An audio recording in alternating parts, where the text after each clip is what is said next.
This afternoon, the Minister for Communications, Samuel George, is calling for an urgent review of Parliament's quorum rules following Friday's collapsed sitting due to the House failure to meet the required 92-member threshold for business. He argues that MPs who are within the parliamentary precincts or engaged in such situations should not be stalled.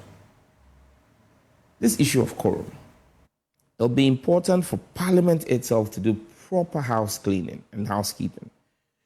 Speaker Mike Okoye and Speaker Alban Bagbin. In fact, Bagbin has been explicit on it that if a member is within the precincts of Parliament, he's deemed to be in Parliament. So when you have some committee meetings or other parliamentary business going on concurrently with the sitting of the House, you had the hearing into the unruly behavior during the vetting ongoing that had members of Parliament carrying out parliamentary business. At the time quorum was raised, we must have a proper housekeeping system that allows for quorum to include members of Parliament, because if for the purposes of votes and proceedings, you record a member who is within the precincts, not necessarily in the chamber as being present, then for the business of quorum, it stands to consider that you would say members of Parliament engaged in parliamentary ad hoc committee meetings or committee meetings must be counted as part of quorum. Well, Sam George also attributed the high absenteeism, particularly among first-time MPs, to challenges in securing accommodation. Speaking on Newsfile, he emphasized the need for immediate reforms to prevent further disruptions. Look, you've got a large contingent, in fact, of the 188 thereabout that we have sitting in the majority, just 28, if I'm not mistaken, are from Greater Accra. So you have about 160 that are from outside Greater Accra. Of that 160, just about 45 or 50 are returning MPs. So you have a contingent of over 100 new MPs who were not resident in Accra, have won the election, and are now trying to get accommodation. It's a major problem, you know, and again, I keep saying that the Parliamentary Service needs to do a lot more public engagement to explain the challenges that we're seeing currently in Parliament with the numbers. It's not that, and I'm saying this because I hear people begin to attack MPs already, especially the new people MPs. Are extremely disappointed. But many of them do not have a place of abode. Many of them are now getting to rent, and you know the difficulty of rentals in Accra.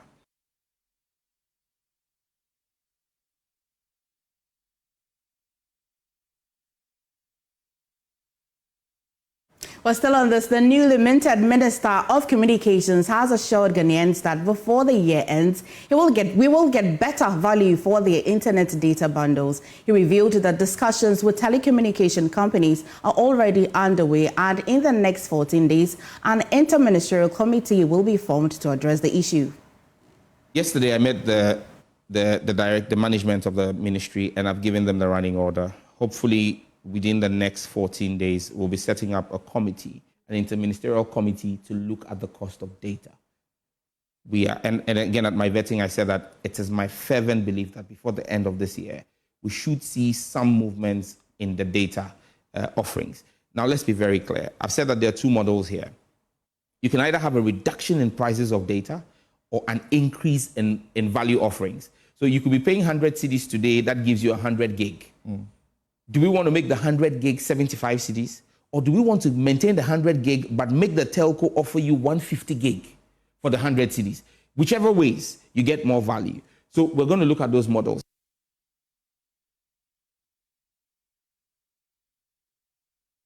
The Sisala Youth Forum in the Upper West region has expressed frustration over the absence of any parliamentarian from the Sisala enclave in John Dramani Mahama's ministerial appointments. At a press conference in Tumu, the group acknowledged that the president is yet to finalize his ministerial list, but said their hopes of securing a nomination are fading.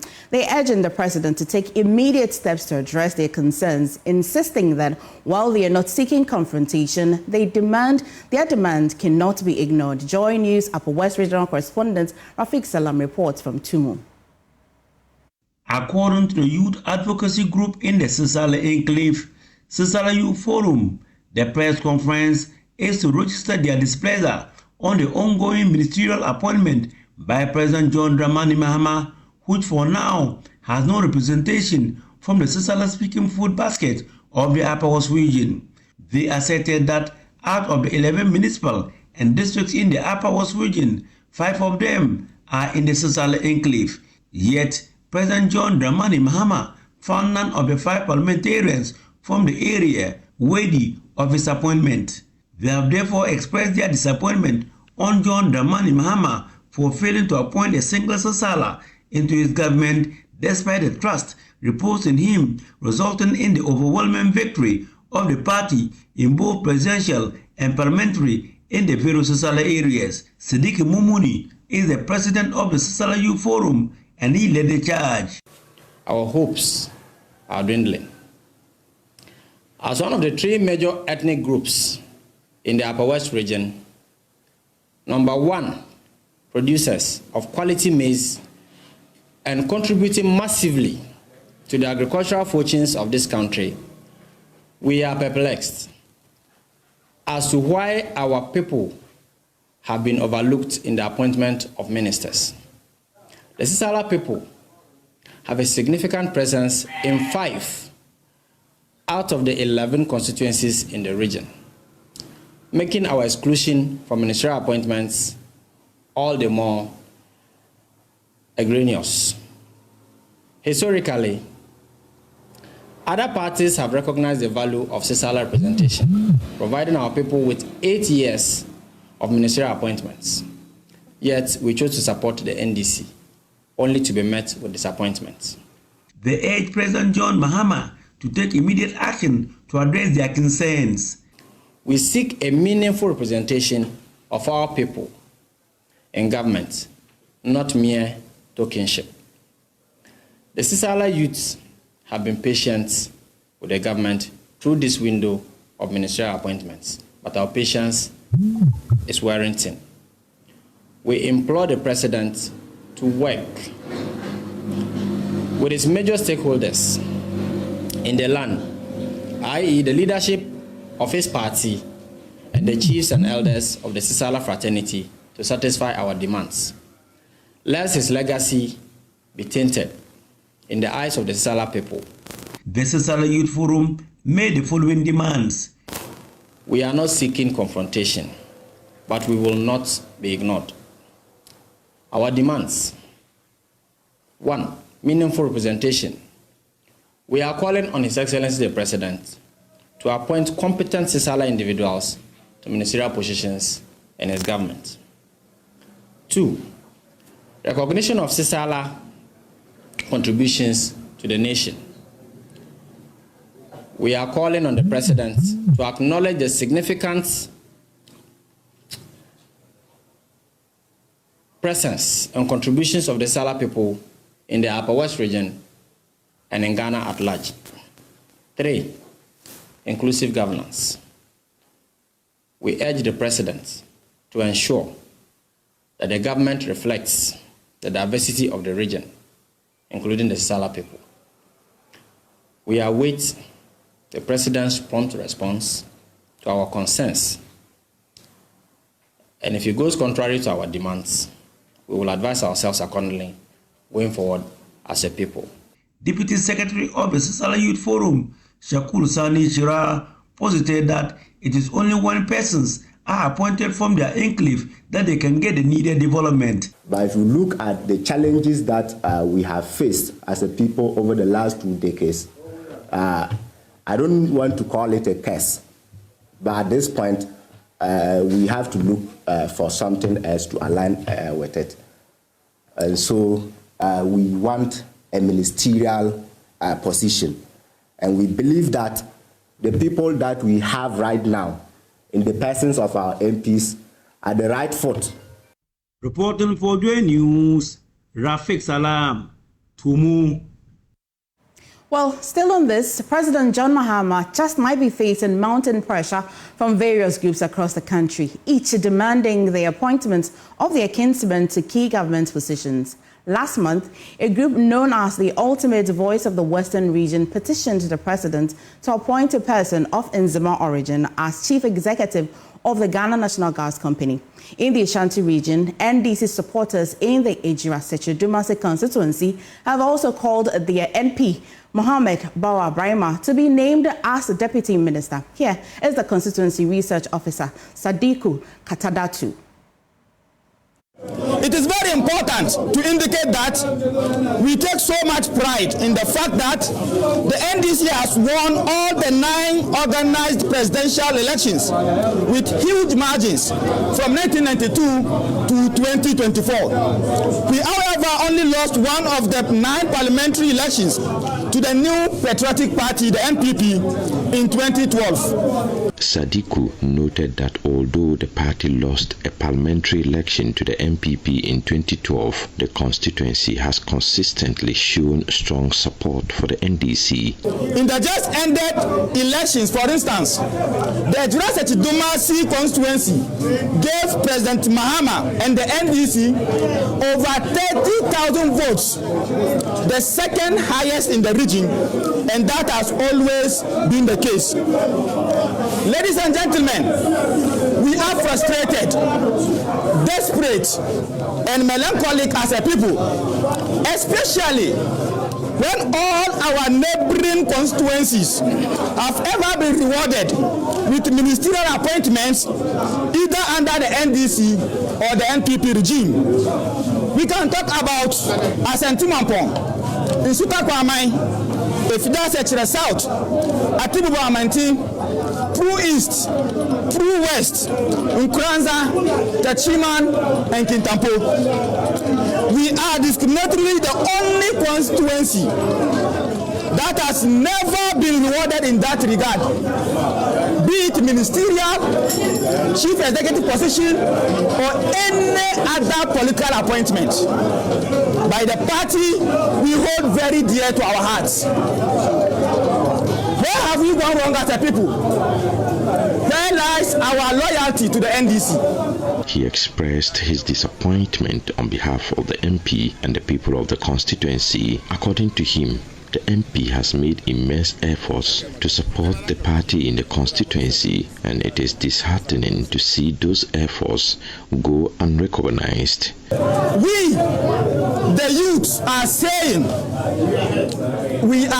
it here and now that we cannot tolerate this kind of treatment anymore. The presidency and the national party should realize that Honorable Bawa and his supporters suffered severely in the hands of the NPP in the last 8 years. And the time for the reward is now. We need not to remind our leaders of how Honorable Bawa and his supporters were brutally attacked by the NPP tax during the 2020 electionary period in their desperate attempt to snatch the seat from him and the NDC. Is it the case that if they had died then, their death would have been in vain? What signals are our leaders sending to us, the younger ones, who until the recent disappointment were ever ready to even die for the NDC? If Honorable Bawa, a third-term MP, second senior most in the Ashanti region, and the chairman of the Ashanti NDC caucus in Parliament, is treated this way, how much more we, the younger and weaker ones? A report by Mohammed Nuruddin. Well, meanwhile, in Ashaman, the calls for appointments took a violent turn as some disgruntled constituents vandalized party property in protest over the exclusion of their MP Ernest Nogbe from the ministerial list. Tema correspondent Kwame Yanka has more in this report. Indicate that they initially planned to demonstrate against President Mahama and block traffic on the Accra-Tema motorway, but party leadership in the constituency managed to calm tempers before the situation escalated. The youth, however, remain adamant that they will no longer be pacified with mere promises. Presiding member of the Ashaiman Municipal Assembly, Godwin Chumesi, urged national leadership to take swift action, warning of further unrest. He pointed to President Mahama's campaign promises as the root of the growing frustration. Because we have become a laughingstock. Our friends and neighbors in the NPP keep questioning our motivation for supporting the NDC when we are constantly left out during appointments. The only notable appointment Ashaiman has received is Alfred Kwame Agbesi's role as the second majority leader in parliament. President Mahama promised to appoint someone from Ashaiman and fix our deplorable road network. Until these promises are fulfilled, we don't know how to convince the masses for 2028. Appointing someone from Ashaiman does not necessarily have to be our MP. Anyone competent enough in any role will help settle this. With tensions rising, the second deputy constituency youth organizer, Regina Agbagba, called on President Mahama to intervene before the situation spirals out of control. We are pleading with the president and the leadership at the top. We are the people of Ashaiman. We were promised ministerial appointments. That was what the president promised us. Sami Jeffrey came here and promised us same. Honorable Agboja came here and promised us same. Atifu same promised us same. Aseni Jeffrey promised us same. So what changed? What changed? What changed? Why? Why Ashaiman? Are they telling us that we are only good enough for demonstrations? Are we only good enough for demonstrations? Are we only good enough for rallies? Because we also deserve something better. We gave the president 69,000 solid votes. We didn't see. Deputy Women's Organizer Beatrice Esinam Agbakote credited party executives for preventing what could have been a more troubling situation. Meanwhile, constituency organizer Mark Apeto noted that beyond seeking appointments, the teaming youth are also demanding employment opportunities, particularly in local factories. So our appeal is that we will continue to talk to their supporters. We will continue as leaders to talk to the supporters. But our appeal to the president is that he should look at us and also do something for us, for our supporters to also calm down. That is all that we are pleading for. MP alone cannot do it. So we are looking for other appointments. We are looking for other appointments that will help us also employ the boys. All the factories are close to us. But let us ask ourselves, how many of our boys are employed in these factories? So we are saying that we have done the work and we are expecting John Dramani Mahama, our president, and we believe in him that he will do it for us.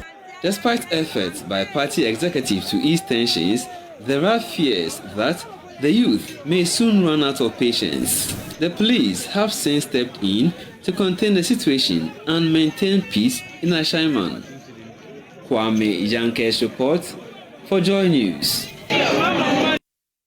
Away from that, a master training program designed to address key challenges facing rice and cashew farmers, equipping them with the knowledge and skill to strengthen the value chain from production and processing to distribution, has been launched in the Sunyani municipality of the Blue region. The initiative, according to the team lead for the GIZ Move program, Florine Rinkler, is aligned with the ECOWAS Regional Offensive's goal of achieving rice self-sufficiency by the end of 2025, a target that is critical to reducing our dependency on imports and enhancing food security for millions of people in the sub-region. And Nastabit has more on this. With the global demand for rice and cashew constantly rising, training for production and processing becomes a priority for the creation of employment and wealth in the ECOWAS region. In support of this, the GIZ launched a market-oriented value chain for jobs and growth in the ECOWAS region to strengthen resilient and sustainable value chain in the West African sub-region. Team lead for the program, Florian Winkle, in an interview with Joy News, emphasized the need to train agents to embrace the growing versatility in crop production. GIZ as an instrument for German international cooperation, together with a multitude of partners, is seeking to increase the competitiveness of two very viable agricultural value chains in the ECOWAS region. These are rice and cashew. And what we are doing today is we are launching one of our core instruments, which is a program called Master Training Program. It's seeking to train representatives from the value chain, covering everything from production until consumption, that are coming from partner organizations in the region, and that we are seeking to capacitate. That means we are seeking to train them and become change agents for these value chains in the region. Florian Rinkel expressed worry at the importation of rice in the West African sub-region, noting that the region spends between $3 to $4 billion worth of rice imports when the region has the potential to produce more than it consumes, which will in turn create more jobs and income for the people. Today, the ECOWAS region, that means its 17 member states, is importing between $3 to $4 billion every year to cater to the needs of its population for consuming rice. But as ECOWAS region and its member state is not producing sufficiently, we are importing these rice stocks from Asia in exchange for currency. So this currency is lacking somewhere else. And while we all in the region have the potential to produce sufficient rice, strengthening the value chain, creating jobs, creating income for the people that are in this value chain. The training session, which also have the power to influence not just the trajectory of rice production, but the global food security, climate resilience, and sustainable agriculture, will also improve post-harvest handling, increase market access, amongst others.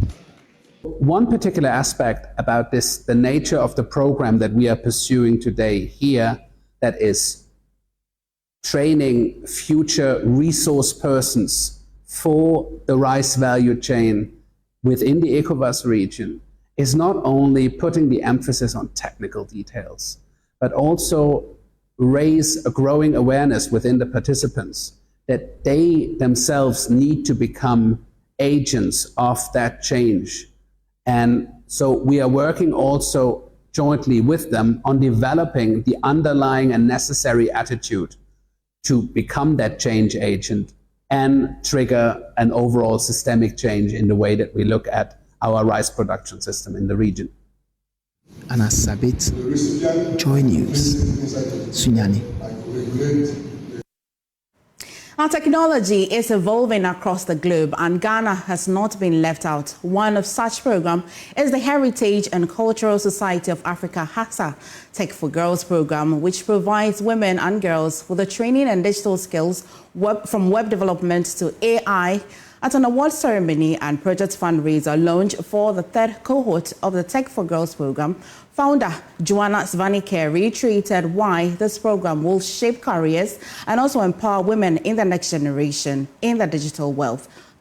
Jennifer August has more in this report.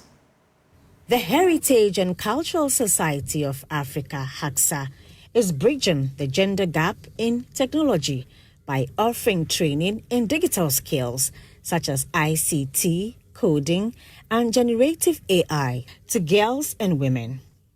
Founder Johanna Swanika outlined how the program will enrich the careers of the beneficiaries. So we have two classes, front end and back end.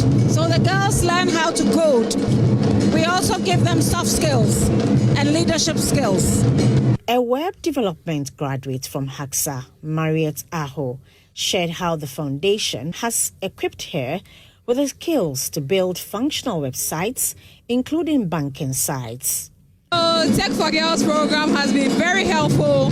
I came with without a skill, but I am living with a skill, and I'm able to develop a website on my own. I don't do copy and paste because Tech for Girls, we don't do copy and paste. They teach us from the basics to the advanced ones, so we know how to code everything ourselves from HTML, CSS, and JavaScript. Rabi Sabute, who's developed a food delivery website, Yummy Crave, encouraged girls and women to explore the HACSA Tech for Girls program, as she testified of how helpful it has been for her. I learned the front-end development where we did the HTML, CSS, and JavaScript. Yeah. So I worked on a food restaurant called Yummy Crave. Yeah. So I used HTML, CSS, and JavaScript for it. The HACSA Tech for Girls Foundation has set an ambitious goal. This, they believe, will pave the way for more women to succeed in the digital space. Jennifer August's report read to you. You're watching Joy Newsroom. We'll go for a quick breather. We'll be back. Please stay. Welcome back to Joy Newsroom with me, Emefa Kosi-Adeti. Now, the Attorney General and Minister of Justice, Dr. Dominic Ayine, has officially discontinued the case against former Works and Housing Minister Collins Dauda and 4 others in the Signame Housing Project trial through a nolle prosequi. Now, the 5 were facing 70 charges, including causing financial loss to the state in connection with a controversial $200 million affordable housing project. The case, which was initiated under the Akufo-Addo administration, has now been formally closed, bringing an end to the legal proceedings. Now, on your screens will be the pictures and the designation of those 4 other persons who have also been discharged or the case discontinued against them. You see the picture of Collins Dauda. He's a former Minister for Works and Housing, and as well, Kweku Agyemang-Mensah, former Minister for Water Resources, Works and Housing as well. And the next slide will provide the other members as well. Alhaji Zublim Yakubu, former Chief Director, Ministry of Water Resources, Works and Housing, and also Andrew Clocanas. He's also finally sadly deceased, I'll say. He was the project contractor. And the final person, Novi Tete Angelo, is the CEO of Rage Management Solutions Ghana Limited. So the former housing minister, together with these 4 others, the case through a nolle prosequi has been ended or discontinued. Now, moving away from that, Ghana Water Company defies restoring supplying of residents in the whole municipality and its surrounding areas would have to endure more hours without a supply of water from the Ghana Water Limited. This follows the inability of the engineers to complete repair works on the water supply system as scheduled and communicated by the Volta Regional Minister, James Gunu. That supply would be restored today, Saturday, 8th of February 2025. The Volta Region Secretariat of the Public Utility Regulatory Commission, PRC, communicated that there will be delays in restoring the supply of water after embarking on a site visit with Mr. Gunu and other stakeholders. Away from that, finding one's career path is a journey that often takes years, even decades. But for 3-year-old Nancy Owusu, destiny seems to have braided itself neatly into her tiny fingers. Despite her tender age, Nancy has already dazzled the world with an extraordinary talent of hair braiding, a skill her parents believe is nothing short of a natural gift. Emmanuel Bright-Kiku's report. Little Nancy, busy at work with all seriousness and dexterity to get a plait of hair done. Swiftly twisting the strands of hair, the 3-year-old's adeptness at braiding has left residents in Tabre, a community along the Kumasi-Sunyani Road, in awe. It all began one afternoon after she returned from school. Amina Yakubu is the mother. 1.5 months in Obane Botri. Obesuha A month and a half ago, when she returned from school, she worried me to allow her join us braid. I did not mind her until she woke up from her sleep and forcefully joined us. I was surprised at how she was braiding.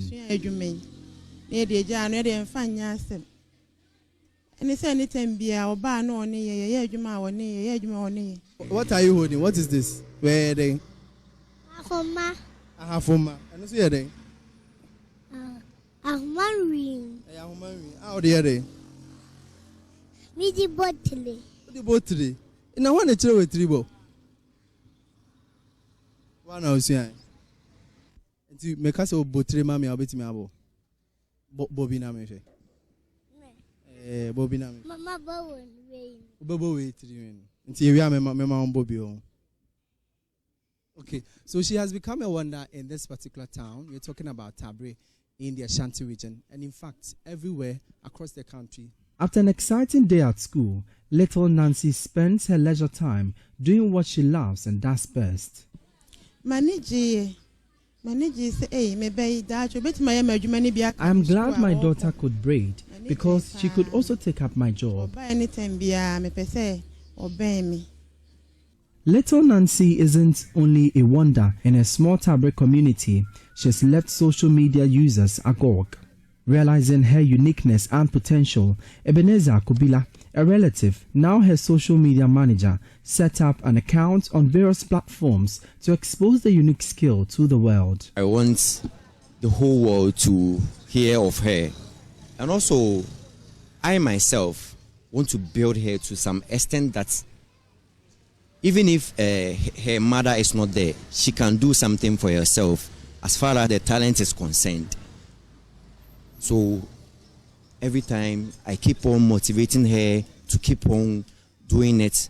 In the last few months, little Nancy has attracted a lot of customers to her mother's beauty parlor to receive the gentle, soft touch of her tiny hands.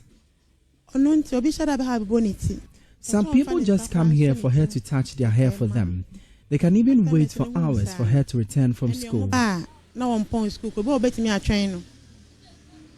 Nancy naturally comes as an active, bubbly girl who is curious to know her environment. She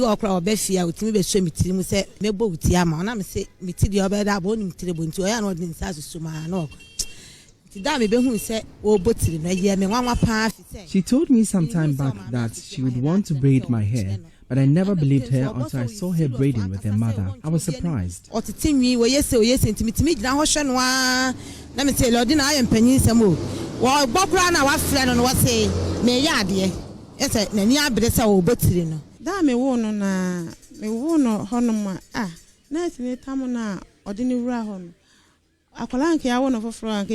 I gave birth to her, she kept gazing at the room. The nurses were even surprised at her.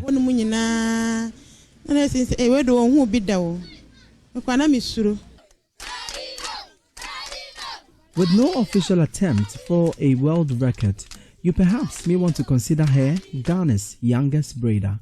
For Joy News, my name is Emmanuel Bright Kweku. How old are you? 3 years.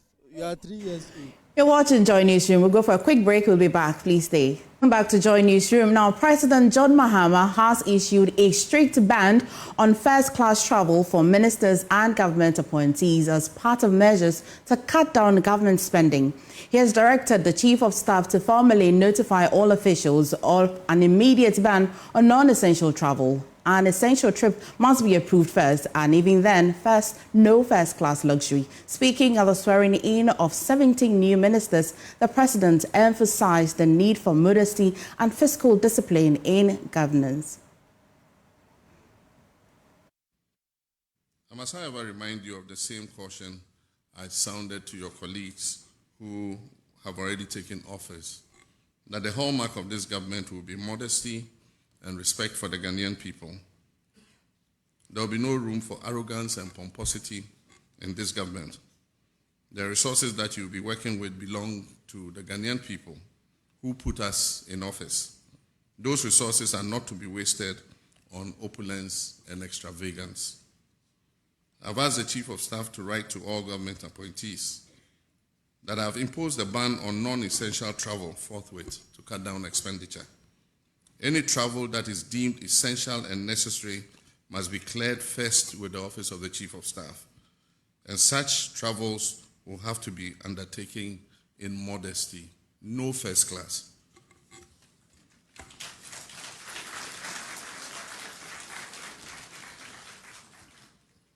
Also, all traces of affluence and lavish lifestyle are to be avoided. The people of Ghana are enduring difficult times occasioned by hardships resulting from the economic mismanagement of the last 8 years. and ours is to work to lift them out of this hole, not to compound it further. On Monday, I'll be receiving the report of the committee I set up to prepare the way for the implementation of Operation Recover All the Loot, oral. Upon receipt of this report, appropriate action will be taken against those who are deemed to have acted against the economic and financial interests of this country through corruption and related acts. While it is all well and good to hold past office holders accountable for their actions, it is even better to prevent the incidence of corruption in the first place. And as I've already indicated many times, I'll be holding all my appointees in this government to the strictest standards of accountability to ensure that the mandate and resources entrusted to us by the people of Ghana go only into working for them and improving their standards of living.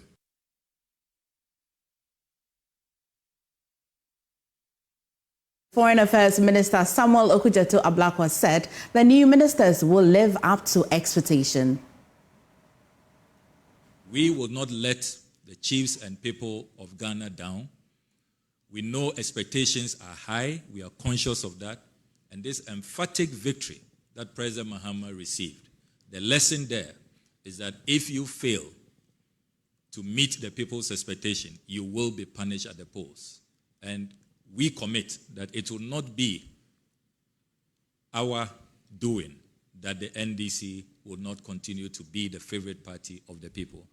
We will continue to serve and make sure that we meet the high expectations of the people so that we can create prosperity, create wealth, and create opportunities for all Ghanaians. We shall serve everybody, not only members of our party or members of our family. We will render diligent service to all Ghanaians, irrespective of where they come from, their background, or their political ideologies.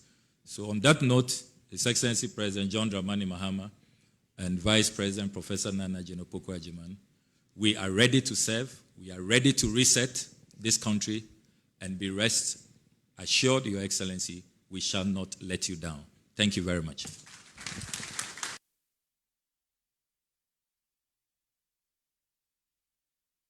That'll be all for today on Joy Newsroom with me, MFA Akosia Adeti. We really appreciate your company. For more news, do log on to myjoyonline.com.